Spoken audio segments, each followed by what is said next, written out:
Oke, assalamualaikum. Waalaikumsalam, Pak Aziz. Pak. Gimana kabarnya Pak Aziz? Alhamdulillah sehat, Pak. Sehat ya. Baik, Pak Aziz, sesuai dengan jadwal yang kita sudah rencanakan ya Pak. Betul. Pak Aziz akan melakukan kita hari ini akan melakukan yang namanya praobservasi Pak. Sebelum nanti kita adakan observasinya. Observasi sendiri kita akan rencanakan nanti tanggal 16 ya Pak ya? Ya, betul tanggal Pak. 16 Oktober ya di sini Betul. ya. 16 Oktober 2024. Di kelas berapa Pak? Di kelas 11, Pak. Kelas 11 TKP 1. 11 TKP 1. Iya, Nah, betul. sebelum kita adakan observasi di kelas Pak, saya ingin ada beberapa percakapan sedikit lah tentang praobservasi itu sendiri. Dari Bapak sudah bikin RPP ya? Alhamdulillah, Pak. Untuk Sudah, modul ajar, RPP alhamdulillah sudah dibuat. Oke. Sudah ada persiapan untuk ke arah situ lah, Pak. Sudah Oke, kebetulan saya sudah pegang nih RPP dari Pak Aziz nih. Untuk nanti nih tujuan pembelajaran yang nanti akan disampaikan apa nih Pak? Ya, jadi saya kebetulan sudah membuat modul ajar dengan mata pelajaran pilihan fotografi ya, Pak. Tujuan pembelajaran yang akan saya lakukan pada saat observasi itu adalah setelah melakukan proses pembelajaran, diharapkan peserta didik mampu menggunakan kamera DSLR sesuai dengan SOP dengan baik melalui diskusi kelompok. Oke. Kemudian Pak, pertanyaan yang kedua, kira-kira dari yang tadi sudah disebutkan di tujuan pembelajarannya nih, area pengembangan yang nanti akan dicapai sama Pak Aziz itu apa tuh? Iya, Pak. Untuk area pengembangan yang ingin saya capai dalam proses observasi nantinya, saya mengharapkan gitu adanya keaktifan siswa pada saat proses pembelajaran menggunakan metode pembelajaran berdiferensiasi, Pak. Wah, luar biasa nih. Selanjutnya Pak, strategi yang nanti disiapkan apa nih Pak? Ada beberapa, Pak, strategi yang sudah saya siapkan untuk mencapai area pengembangan tersebut. Salah satunya menggunakan model pembelajaran problem based learning, terus juga menggunakan media pembelajaran yang menarik, terus menerapkan diskusi kelompok pada saat proses pembelajaran. Yang selanjutnya adalah menggunakan metode pembelajaran berdiferensiasi gitu, Pak. Oke, wah luar biasa nih, strateginya lumayan banyak ya Pak ya? Iya, ada beberapa. Oke. Baik, selanjutnya nanti kita observasi di kelas Pak. Siap Baik. Pak? Sudah Ya, siap? Siap. Nanti kelasnya kebetulan di lab 1 ya, Pak. Oke. Nanti di kelas 11 TKV 1. Nanti mudah-mudahan Bapak bisa melihat performa bagaimana saya melakukan proses pembelajaran sehingga bisa dilihat nanti tindak lanjutnya seperti apa. Oke, insya Allah saya akan langsung lihat observasi langsung di kelas ya Pak ya? Iya, siap. Nanti paling nanti saya berada di belakang lah. Siap, di belakang, mangga, Pak. dan saya tidak akan menyampaikan sepatah dua patah apapun lah di sana. Siap. Saya hanya nanti melihat, memantau apa yang nanti disampaikan, sesuai tidak nih dengan tujuan pembelajaran tadi yang sudah disebutkan. Kemudian nanti mohon izin nanti setelah observasi nanti kita adakan pasca observasi. Baik, Pak, ya? mangga Pak. Siap. Oke, barangkali itu saja Pak. Insya Allah nanti kita ke sana lah. Baik, Terima kasih. mangga Pak, ditunggu. Cukup sekian Ya, Pak. terima Nanti kasih kita ya, Pak. teruskan. Ya, sama-sama. Mangga Pak. Assalamualaikum. Waalaikumsalam warahmatullahi wabarakatuh. Assalamualaikum warahmatullahi wabarakatuh. Waalaikumsalam warahmatullahi wabarakatuh. Selamat pagi semuanya. Pagi, Pak. Apa kabarnya hari ini? Alhamdulillah hari ini kita masih diberi kesehatan sehingga kita masih bisa bertemu kembali pada mata pelajaran pilihan fotografi dan videografi. Oke, sebelum kita memulai pembelajaran kita kali ini, alangkah lebih baiknya silakan cek dulu kebersihan ruangan kita. Dicek di laci meja, di bawah, kanan dan kiri, pastikan tidak ada sampah di lingkungan kelas kita. Agar apa? Agar proses pembelajaran jadi lebih nyaman. Menemukan sampah?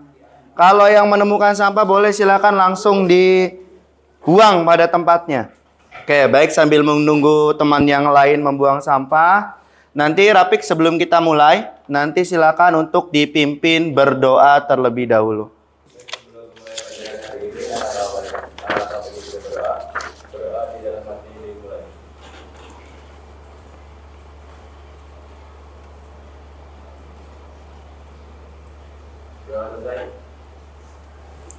Oke,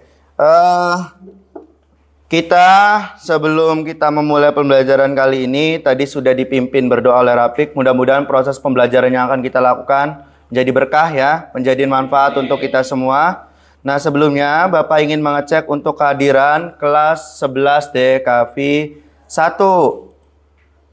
Adinda, Ananda, Anira, Tiara, Tita Puspita, Umur Rahma, Yara.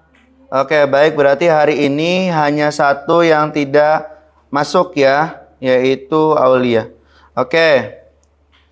Selanjutnya ya, hari ini kita akan membahas yang namanya prosedur pengoperasian kamera DSLR ya. Sebelumnya pada pertemuan kemarin kita sudah membahas tentang jenis-jenis atau dasar-dasar kamera. Di mana kamera itu ada apa saja? Yang kalian tahu? Masih ingat? Kamera itu mereknya. Jenisnya ada apa aja? DSLR. Terus ada apa lagi? Mirrorless. Terus ada apa lagi? Kamera analog. Terus ada apa lagi? Kamera pocket dan lain sebagainya. Nah, untuk kali ini kita akan lebih fokus membahas bagaimana cara penggunaan kamera DSLR yang baik dan benar. Nah, tapi sebelumnya Bapak ingin tanya dulu, apakah sudah siap untuk belajar hari ini? Siap. Oke, untuk mempersiapkan proses belajar kita kali ini, jadi kita akan coba merelaksasi dulu pikiran kita ya. Dengan yang namanya kita akan memulai yang namanya teknik stop. Sebelum kita belajar agar posisinya rileks, kita akan coba belajar mengikuti alur namanya stop. Nah, sambil diiringi musik ya, biar nanti kita ini. Nanti rileks saja.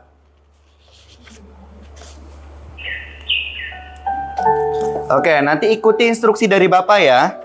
Oke, jadi hari ini kita akan coba melakukan teknik yang namanya teknik stop. Nanti sambil kita relaksasi gitu ya. Nanti tolong ikuti instruksi yang akan Bapak sampaikan. Baik, kita akan coba stop sejenak dari kegiatan apapun yang kita lakukan hari ini. Mari istirahatkan sejenak. Fisik dan mental kita kurang lebih 3 menit saja. Sebelum mulai, mari kalian ambil posisi duduk yang nyaman, ya. Boleh bersender gitu ya. Terus posisikan duduk senyaman yang kalian mau. Ya, cobalah duduk dengan cara tidak membungkuk. Tetap tegak.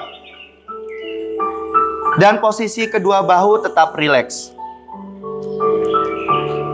Rasakan kursi yang menopang tubuh kalian. Sekali lagi amati napas dengan tenang dan pelan. Amati perasaan Anda sekarang. Bagaimana perasaannya? Apakah jauh lebih lega? Apakah permasalahan-permasalahan sebelumnya sudah hilang? Amati pikiran Anda.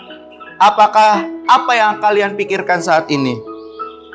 Apakah yang akan kalian lakukan setelahnya? Baik, kita akhiri lagi dengan 1 kali napas yang lebih panjang dan perlahan. Silakan ambil napas dengan perlahan. Hempaskan lagi juga dengan perlahan.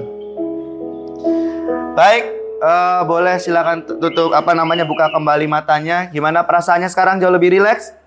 Ya, jadi untuk proses pembelajaran yang lebih rileks, tadi kita bisa gunakan teknik stop tadi. Sebetulnya teknik stop itu tidak hanya ketika mulai pembelajaran. Ketika kalian lagi cemas, lagi banyak masalah, ya, kalian ingin melakukan sesuatu tapi kalian ada banyak masalah sehingga ketika kalian melakukan tersebut akan terhambat. Jadi boleh luangkan waktu sejenak, tidak usah lama-lama, 3 menit untuk sekedar menenangkan pikiran kita agar kegiatan yang nantinya akan kita lakukan itu berjalan dengan lancar. Oke, sekarang sudah siap ya? Oke, baik. Tujuan pembelajaran kita kali ini adalah, jadi Bapak harapkan setelah pembelajaran kita selesai, ya kalian dapat mampu menggunakan kamera DSLR sesuai dengan SOP. SOP itu apa? Standar Operasional Prosedur yang baik dan benar dengan melalui kegiatan diskusi kelompok yang akan kita lakukan selanjutnya.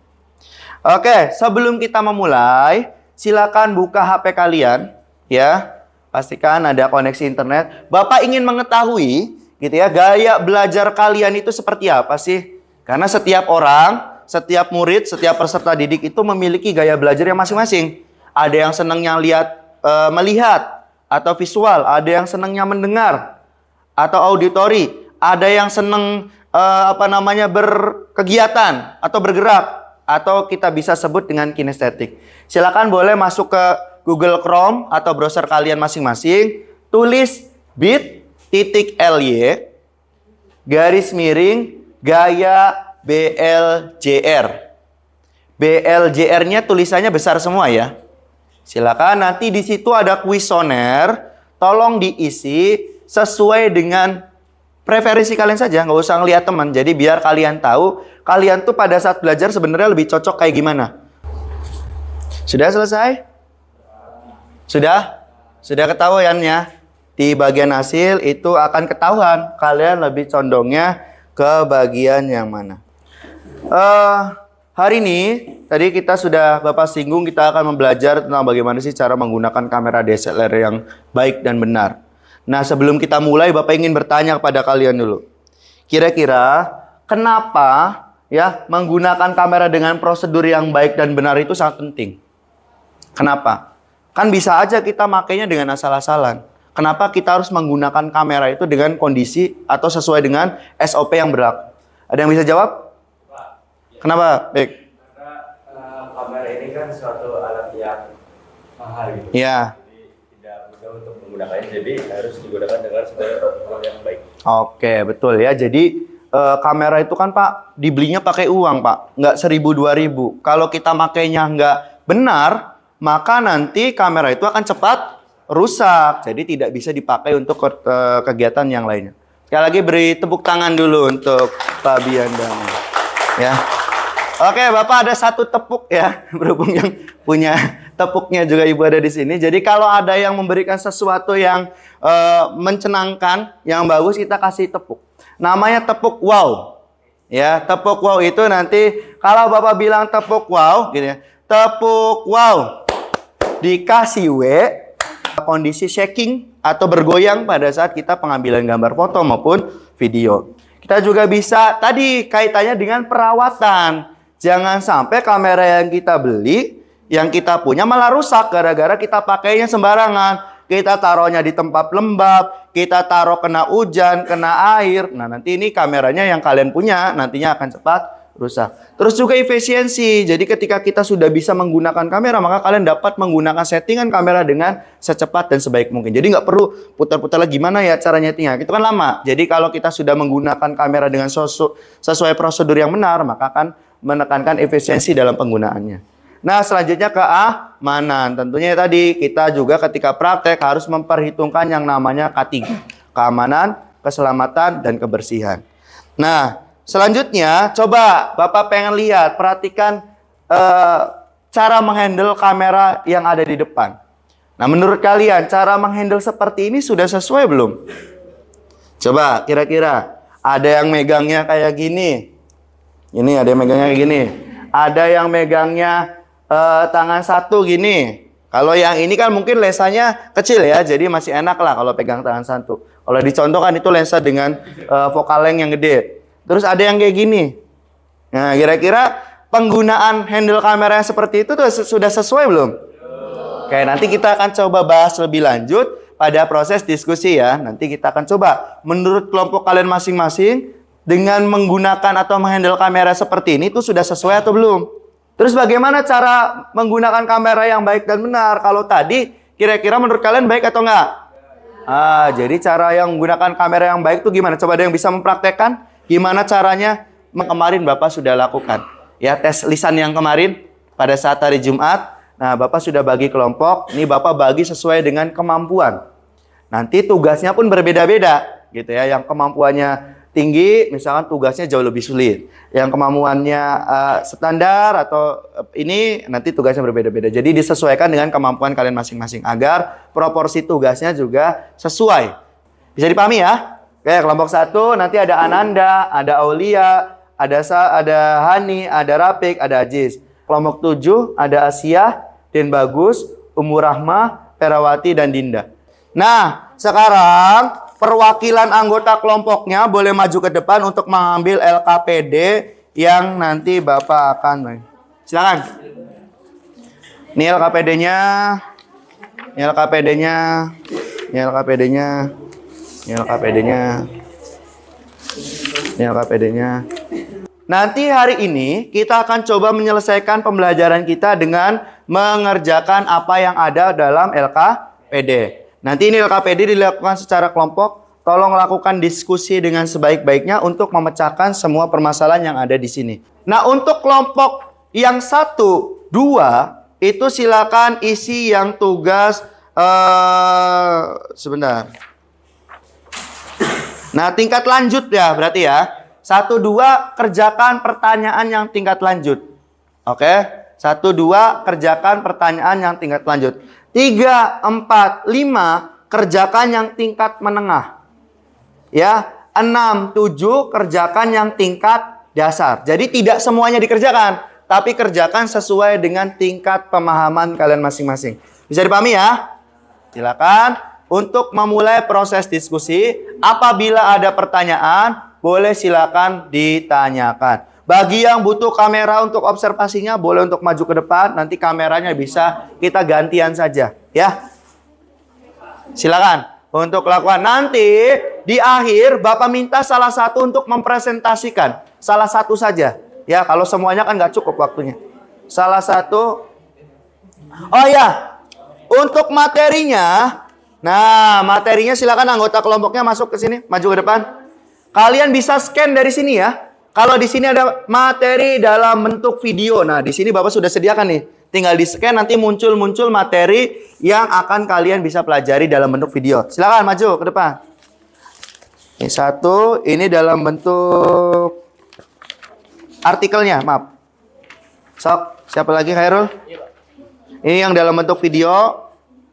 Ini yang dalam bentuk artikel. Bisa dibuka nggak? Bisa cara membuka ininya?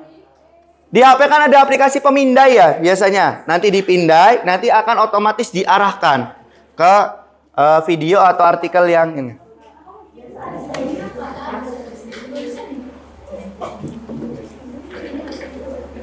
Gimana? Bisa nggak? Ada kan? Nah, keluar video kan? Nah, gitu. Jadi di situ ada keterangannya, materi tentang apa, tinggal disesuaikan. Silakan, kalau ada kesulitan, boleh untuk ditanyakan.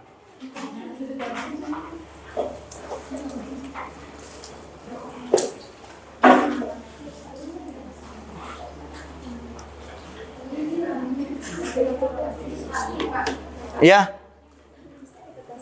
Di sini aja, langsung nggak apa-apa. Jadi kalau misalkan ini, kalau nggak cukup, boleh dibaliknya di sini. Tapi dikasih nomor. Ya, gitu. Oke, untuk pengerjaannya, sebentar Bapak pinjam dulu. Pengerjaannya langsung di sininya saja. Kalau misalkan di sini nggak cukup, di lembar sebelahnya kan kosong. Nah, yang di kosong ini kasih nomornya. Soal nomor berapa, nanti tinggal langsung di situ. Nanti di akhir, LKPD-nya dikumpulkan lagi dan Bapak minta ada satu yang mempresentasikan ke depan. Jadi Bapak pengen di akhir ini nanti ada satu yang presentasi. Bapak pengen dari kelompok 1 silakan presentasikan hasil kerjanya ke depan. Boleh siapa yang mau mewakili dari kelompok 1? Yang lain tolong diperhatikan ya. Kalau memang ada yang ditanyakan boleh nanti di akhir. Satu saja mungkin boleh ditanyakan. Menampilkan objek yang kita foto, yang kita ambil di pertemuan garis-garis ini. Contohnya di sini maupun di sini. Nah, contoh yang ditampilkan ini ada foto kuda. Ya, jadi si objek utama yang diambil dalam foto ini adalah si wajah kuda itu sendiri. Nah, jadi wajah kuda itu ditampilkan di pertemuan garis ini. Pertemuan garis 2 horizontal dan 2 vertikal. Itu salah satu penggunaan komposisi yang namanya rule of third. Selanjutnya ada komposisi yang namanya framing. Komposisi framing ini sesuai dengan namanya, jadi si objek itu terletak dalam sebuah frame atau Bingkai. Bisa berbentuk apapun, bisa bentuk batu, kayu, ataupun elemen-elemen yang ada di sekitar kita. Jadi dengan penggunaan bingkai ini bisa memberikan kesan dramatis pada objek yang kita ambil. Di sini contohnya ada semacam mercusuar ya, atau apa gitu? Iya, kayak menara kastil.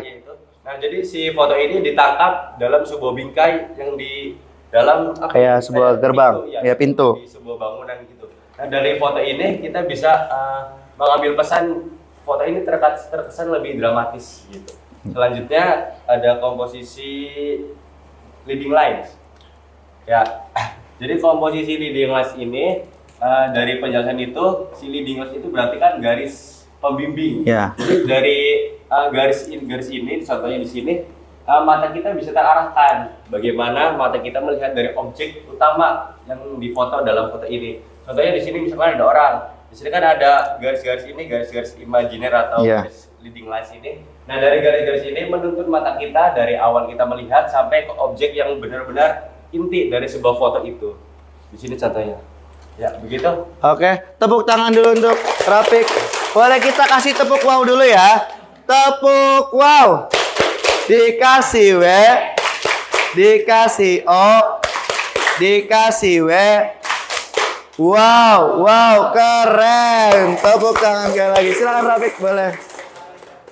Oke, baik, bagus sekali ya yang sudah ditampilkan oleh Rafiq. Jadi tadi Rafiq sudah menjelaskan tentang kaitannya komposisi foto. Nanti kita akan coba ulas kembali lebih detail bagaimana sih cara menggunakan komposisi yang baik. Oke, kita sudah di ujung akhir pembelajaran kita. Tapi Bapak pengen satu orang gitu ya untuk merefleksikan apa sih pembelajaran yang sudah kita lakukan pada hari ini. Bapak minta satu orang, jangan Rafiq, bosan Rafiq terus.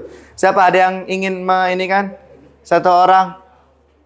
Ayo, yang sudah dipelajari, kesan dan pesannya apa yang sudah kita pelajari hari ini? Siapa? Oke, silakan Fabian. Boleh berdiri Fabian, nah biar kelihatan. Jadi hari ini yang sudah kita pelajari apa saja Fabian? Oh, sebentar, Fabian. Maju aja, maju. Nah, jadi kita akan merefleksikan pembelajaran yang sudah kita lakukan. Yang kita sudah pelajari hari ini adalah tentang penggunaan kamera DSLR dan SOP-nya untuk menggunakan kamera DSLR dengan baik dan benar ya. Oke, kira-kira selama Fabian mempelajari ini ada kesulitan tidak? Tidak ada sih Pak. Oke, berarti mungkin untuk yang lain kalau ada kesulitan nanti kita akan coba ulas kembali gitu ya. Terus apa yang dirasakan setelah pembelajaran yang kita lakukan kali ini? Menyenangkan kah? Pak, bosen atau gimana? Menyenangkan sih Pak, karena jadi mengetahui gitu bagaimana cara menggunakan kamera DSLR yang baik dan benar. Oke, sekali lagi beri tepuk tangan dulu untuk Fabian. Kita kasih tepuk wow sekali lagi ya. Oke. Di sini dulu. Oke, tepuk wow untuk Fabian. Dikasih W, dikasih O, dikasih W. Wow, wow, keren. Oke, tepuk tangan untuk Fabian. Silakan duduk kembali Fabian.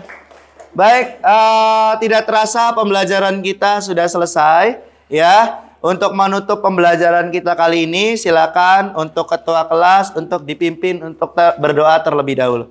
Boleh silakan, Rafiq. Sebelum mengakhiri pembelajaran pada hari ini, bagi kita berdoa dimulai.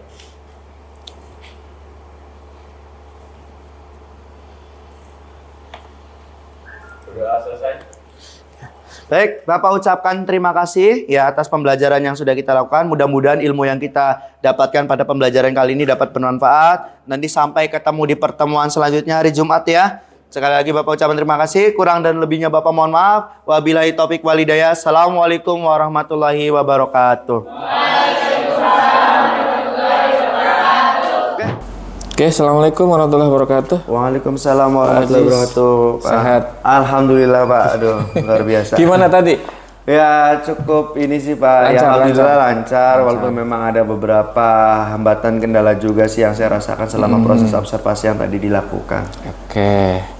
Baik Pak, dalam pasca observasi ini saya akan menyampaikan beberapa hal yang mungkin setelah saya tadi lihat ya observasi di kelas. Intinya gini Pak, kegiatan pembelajaran yang tadi sudah dilakukan oleh Pak Aziz ini sudah berjalan dengan cukup baik. Proses pembelajaran secara umum sudah sesuai alur yang ada pada modul ajar yang Pak Aziz bikin.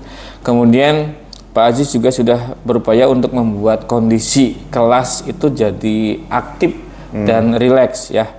Kemudian Pak Aziz tadi sudah memberikan kesempatan kepada siswa untuk memberikan pendapatnya atau juga argumen-argumennya. Karena kan tadi ada pembentukan kelompok ya Pak ya. Betul. Kemudian juga siswa sudah menjawab pertanyaan-pertanyaan pemantik. Kemudian pokoknya luar biasa lah. Baik, Pak. Suasana di ruang kelas juga jadi lebih hidup. Akan tetapi nih Pak, ada beberapa hal yang menjadi catatan saya nih dalam yang digunakan untuk refleksi. Yang pertama, ini manajemen waktu yang masih harus diperbaiki. Baik. Ini. Kemudian yang kedua, pada pelaksanaan tes diagnosis siswa di awal tadi, ini terlalu lama, hampir 20 menit ya tadi ya Pak ya. Betul, betul, Nah, Pak. Memakan waktu yang cukup memakan lama. waktu karena nanti di di intinya belum tersampaikan nantinya. Takutnya seperti ini. Jadi terlalu lama lah, tidak sesuai dengan RPP-nya. Kemudian nanti perlu mencari teknik untuk mengetahui gaya belajar siswa yang lebih cepat dan efektif. Ini Siap. karena kendalanya tadi di siswa juga sih sebenarnya Betul, ya. betul, Pak. Kemudian catatan berikutnya, ada beberapa alur kegiatan yang tidak ada di RPP. Iya, Ya. betul. Lupa saya tambahkan itu, Pak. Iya, contohnya kayak pelaksanaan mindfulness itu. Iya, di RPP Nah, memang belum saya tambahkan. Jadi memang kejadian pas seperti itu kayaknya perlu juga ditambahkan. Jadi oh spontan gitu, saja itu, Pak. iya. Di RPP-nya tidak ada, tapi ketika tadi pelaksanaan ternyata ada mindfulness-nya dengan menggunakan teknik stop tadi apa ya? Betul. Oke. Nah, dari catatan tadi Pak, ada beberapa pertanyaan yang ingin saya tanyakan nih Pak. Yang pertama, apa nih Pak yang menjadi hambatan nih kendala saat pelaksanaan proses pembelajaran tadi di kelas? Ya, tadi seperti yang sudah disinggung oleh Bapak, jadi memang hambatannya itu adalah dalam manajemen waktu, Pak. Terutama pada saat pelaksanaan di awal itu, pada saat mindfulness dan juga pada saat melakukan tes asesmen diagnosis, itu mungkin teknik yang saya ambil agak sedikit ini, jadi waktunya agak melebar cukup panjang, jadi sehingga mempengaruhi untuk proses kegiatan-kegiatan yang lain. Oke. Kemudian Pak, yang kedua, Bapak sudah puas dengan yang tadi dilakukan di pembelajaran? Secara umum sih sudah cukup puas, Pak. Ya, tapi karena memang pada saat pembelajaran tadi sudah mulai terlihat sih dari keaktifan siswa, terus juga kondisi kelasnya juga lumayan cair, rileks dan lain sebagainya. Tapi memang ya perlu, kita nggak bisa cukup puas sampai di situ saja, Pak. Perlu ada perbaikan. Mungkin nanti kedepannya saya akan berusaha untuk jadi lebih baik lagi. Mungkin menggunakan metode-metode yang lain, media-media yang lain, atau menggunakan variasi-variasi ice breaking yang lain. Oke. Apa hal positif yang tadi sudah Bapak lakukan nih selama proses pembelajaran? Hal positifnya, Yang positifnya? ya, Ya. hal yang positifnya saya tadi sudah mencoba untuk menerapkan stop tadi ya Pak. Walaupun memang di modul lupa saya tambahkan, memang itu spontan karena memang melihat saya kondisi anak kayaknya kurang siap, jadi iya. saya sengajakan untuk menambahkan mindfulness di awal, sehingga membuat fokus anak di awal pembelajaran itu langsung fokus ke mata pembelajaran, sehingga nanti diharapkan itu pada saat pembelajaran berlangsung anak-anak sudah siap untuk mengikuti pembelajaran yang saya laksanakan. Oke, siap. Bagus Pak. Itu juga sebenarnya bagus ya Pak ya. Cuma nanti di RPP berikutnya bisa lah nanti ditambahkan. Siap, Pak. Kemudian Pak, pertanyaan yang terakhir nih Pak, apa yang nanti akan Bapak rubah nih untuk pertemuan selanjutnya? Ya, salah satunya ya tadi masalah utamanya adalah karena memang manajemen waktu yang agak kurang baik gitu ya Pak, sehingga mempengaruhi pembelajaran yang lain. Mungkin kedepannya akan lebih menata, sehingga memilih-milih juga media, teknik, sehingga dalam apa yang sudah kita rencanakan itu sesuai pada saat proses pelaksanaannya. Bisa juga nanti menggunakan berbagai macam variasi ice breaking, sehingga tidak monoton, tidak itu saja gitu Pak. Oke, baik Pak. Oh, satu lagi Pak, rencana tindak lanjut nih Pak yang nanti akan Bapak lakukan, kira-kira apa tuh Pak rencana tindak lanjutnya Pak? Iya Pak, rencana tindak lanjutnya tadi dari apa yang sudah jadi catatan Bapak, tentunya saya ingin membuat proses modul ajar atau RPP itu dengan rapi, dengan sesuai, terutama dengan pengelolaan waktunya. Kemudian juga ingin mencoba teknik untuk tes asesmen diagnosis yang lebih singkat sehingga tidak terlalu lama. Terus juga akan mencoba untuk memvariasikan ice breaking yang ada gitu. Terus juga coba ingin menggunakan berbagai macam media yang lebih inovatif dan menarik gitu Pak. Oke, wah luar biasa nih Pak. Jadi penasaran nanti untuk tindak lanjutnya berhasil tidak nih Pak. Saya pengen ketemu lagi nanti Pak. Boleh Pak, mangga nanti untuk pertemuan depan barangkali Bapak ada waktu bisa melihat saya untuk melakukan proses pembelajaran lagi. Baik Pak, barangkali itu saja Pak yang mungkin bisa saya sampaikan di dalam pasca observasi kali ini. Mudah-mudahan nanti lebih berhasil lagi. Amin Pak. Terima kasih. Itu saja, terima kasih. Sekali lagi terima kasih banyak ya Pak. Sama-sama, mangga. Assalamualaikum. Waalaikumsalam warahmatullahi wabarakatuh.